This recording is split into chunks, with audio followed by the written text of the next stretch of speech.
its history, his impact so undeniable that every player has heard his name. But what drives this powerful and dark creature, and how did he gain his abilities? Discover the tragic tale as we reveal the untold story of Herobrine. A full moon rose high overhead as three figures suddenly appeared in a plane. Steve, Alex, and Brian were startled, struggling to remember where they'd just come from, but they had no time to process their transportation to this strange world.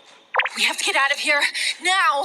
The monsters that populated the field turned to them with delight, lurching toward their new prey. The trio broke into a run, fleeing from the hands and teeth that would see them dead. Terrified of these creatures they'd never encountered before, unfamiliar with the terrain, they soon found themselves in a dense forest, struggling to part the branches. Zombies growled close behind them, and Steve turned as a spider leapt into his face. He punched back out of instinct, his fists flying at any creature that drew too close to him and his friends. Alex and Brian were less courageous, only cowering in terror as the monsters bore down on them.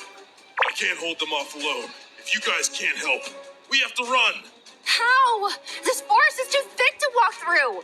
Brian wordlessly scrambled up through the branches of the nearest tree, attempting to gain some high ground and flee from the horde. His companions soon followed, and together they leapt from treetop to treetop until their bodies could carry them no further. Each of them were still disoriented from their sudden appearance in this world, and they carried severe wounds. Their pursuers grew closer, having climbed to the treetops to follow their prey. Steve, Alex, and Brian huddled together, hurriedly whispering words commemorating their friendship as they accepted their fate. Suddenly, the sun broke out over the horizon, and the monsters that were now within arm's reach halted their pursuit. The group watched in confusion as the zombies caught fire, dying on the treetops, or attempting to scramble into the shade below. The spiders' eyes grew glassy, forgetting the bloodlust they'd felt in the darkness of night. Relief flooded their veins as each member of the group watched the sunrise, grateful to still be alive.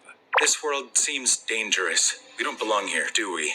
They wondered how they were brought here, still unsure of where they'd been before. After a moment of silence, they cautiously rose to their feet and continued their trek over the treetops in search of answers. Three stomachs growled in unison as the group slowly made their way through a jungle.